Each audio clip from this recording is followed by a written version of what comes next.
భక్తులు తమ కష్టాజితాన్ని తలదాచుకున్న చిల్లర పైసలను సైతం ఆ సింహాద్రి అప్పన్నకు మొక్కుల రూపంలో సమర్పిస్తుంటే ఆ పవిత్ర కానుకలపై కన్నేసిన ఒక కిలాడి భాగవతం ఇప్పుడు వెలుగులోకి వచ్చింది. భక్తి ముసుగులో పరకామణి కేంద్రంలో ప్రవేశించిన ఆ కేటుగాడు ఎవరో తెలుసా? దేవుడి సొమ్మును దేవుడి సాక్షిగానే పంచలో దోసేసిన ఆ నమ్మక ద్రోహం వెనుక ఉన్న అసలు నిజమేంటి?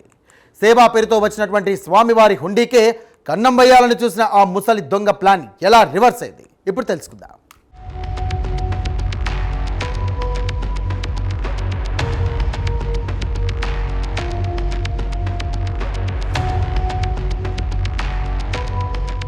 విశాఖపట్నం జిల్లాలోని అత్యంత పవిత్రమైన సింహాచలం దేవస్థానంలో మే 13వ తేదీన అనూహ్య ఘటన చోటు చేసుకుంది.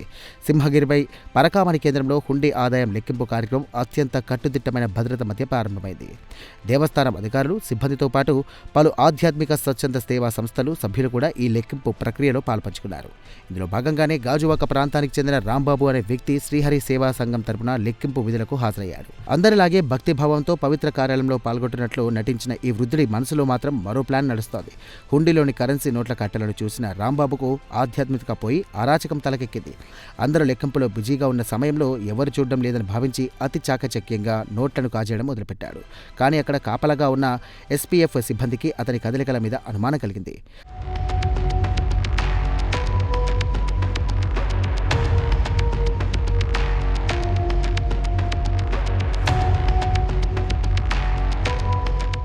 పరకామణి కేంద్రం నుండి రాంబాబు అనుమానాస్పదంగా బయటకు వెళ్తుండడంతో అప్రమత్తమైనటువంటి సెక్యూరిటీ సిబ్బంది అతన్ని అడ్డగించారు. ప్రాథమికంగా ప్రశ్నించగా అతడు తడబడడంతో బాడీ సెర్చ్ నిర్వహించారు. ఈ తనిఖీల్లో వెలిగి చూసిన దృశ్యం చూసి అధికారులు సైతం షాక్కు గురయ్యారు. ఆ కేటుగాడు తన పంచె లోపల అత్యంత జాగ్రత్తగా దాచిన నోట్ల కట్టలు బయటపడ్డాయి. ఇందులో మొత్తం 34,500 రూపాయల నోట్లు, అలాగే ఒక 100 రూపాయల నోటు కూడా ఉంది.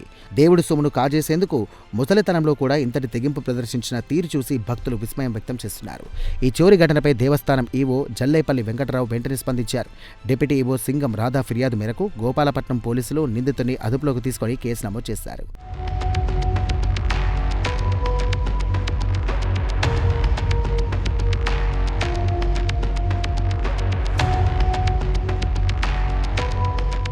అయితే ఈ ఘటన సింహాచలం దేవస్థాన భద్రతా వైఫల్యాలను మరోసారి ఎత్తిచూపుతోంది. గడిచిన 8 నెలల వ్యవధిలోనే ఇలాంటి చోరీ జరగడం ఇది రెండవసారి కావడం గమనార్హం.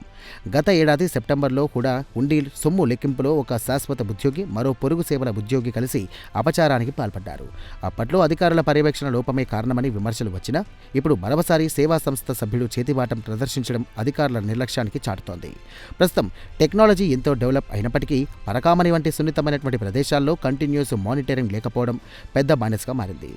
ఆర్టిఫిషియల్ ఇంటెలిజెన్స్ నిఘా వ్యవస్థలను, అత్యాధునిక సీసీ కెమెరాలను ఏర్పాటు చేయకుండా కేవలం ఫిజికల్ చెకింగ్ పైనే ఆధారపడడం వల్లే ఇటువంటి కేటుగాలు చెలరేగిపోతున్నారు.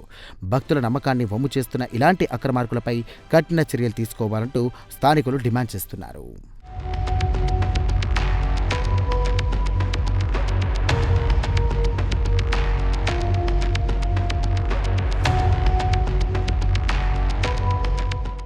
చూసారుగా, భక్తి మార్గంలో నడవాల్సిన వ్యక్తులే విరాళాల వైపు ఆకర్షితులవుతుంటే ఇక దైవత్వానికి అర్థం ఎక్కడుంటుంది? దేవాలయాల్లో భద్రత కేవలం విగ్రహాలకే కాదు, భక్తులు సమర్పించే ప్రతి రూపాయికి ఉండాలి. అధికారుల పర్యవేక్షణ లోపం దొంగలకు అవకాశంగా మారుతోందా? ఇకనైనా ఆలయ యంత్రాంగం మేల్కొని సేవా సంస్థల ఎంపికలోనూ పర్యవేక్షణలోనూ పటిష్టమైన చర్యలు చేపట్టాలి. లేదంటే భక్తుల నమ్మకం నీరుగారిపోయే ప్రమాదం ఉంది. ఇప్పటికైనా అధికారులు నిమ్మకు నీరెత్తినట్టుగా వ్యవహరించకుండా సింహగిరి పవిత్రతను కాపాడతారని ఆశిద్దాం.